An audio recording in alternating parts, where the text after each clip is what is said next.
Hello everyone, আজকে এই bridal কালিরাটার transformation করব। ইদানিং কিছু ঝুমকাওয়ালা চুড়িগুলো দেখছিলাম, বেশ ট্রেন্ডি এন্ড প্রাইস তো মাশাল্লাহ। এই কালিরাটা আমার ভাবির and she doesn't use it, তাই ভাবলাম এটা একটা নতুন রূপ দেওয়া যায়। তো যেই ভাবা সেই কাজ, নিয়েছিলাম বালা টাইপের দুটো চুড়ি। প্রথমে কালিরা থেকে ঝুমকা দুটো কেটে আলাদা করে নিলাম। চুড়ির সাথে অ্যাডজাস্ট করার জন্য এবং বাঁধনটা শক্ত করার জন্য সুতা দিয়ে ভালো করে কয়েকটা গিট দিয়েছি। এখানে বেশ কয়েকটা গিট দিতে হবে খুবই শক্ত করে, তা না হলে হাত নাড়াচাড়ার সময় এটা খুলে পড়ে যেতে পারে। সুতাটাও একটু মোটা টাইপের নিতে হবে, অথবা চিকন কোনো সুতাকে কয়েকবার ভাঁজ করে মোটা করে নেওয়া যাবে। তো আমার ঝুমকাটা অ্যাডজাস্ট করা শেষ। একইভাবে আমি দুইটা ঝুমকাকে অ্যাডজাস্ট করে ফেলেছি, এটার খুলে যাওয়ার কোনো সম্ভাবনা নেই। পরবর্তী স্টেপে আমি এটাকে চুড়ির সাথে বেঁধে দেব, দেন ইট উইল বি রেডি। আমার এই চুড়িগুলোতে ছোট ছোট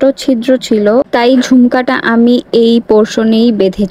এক্সট্রিমলি জোরে টান না লাগলে এটা ছেঁড়ার বা খুলে যাওয়ার তেমন কোনো পসিবিলিটি নেই।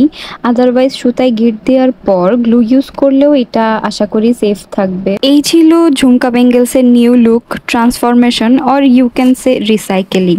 I hope you guys will like this. Thank you for watching. Allah Hafiz.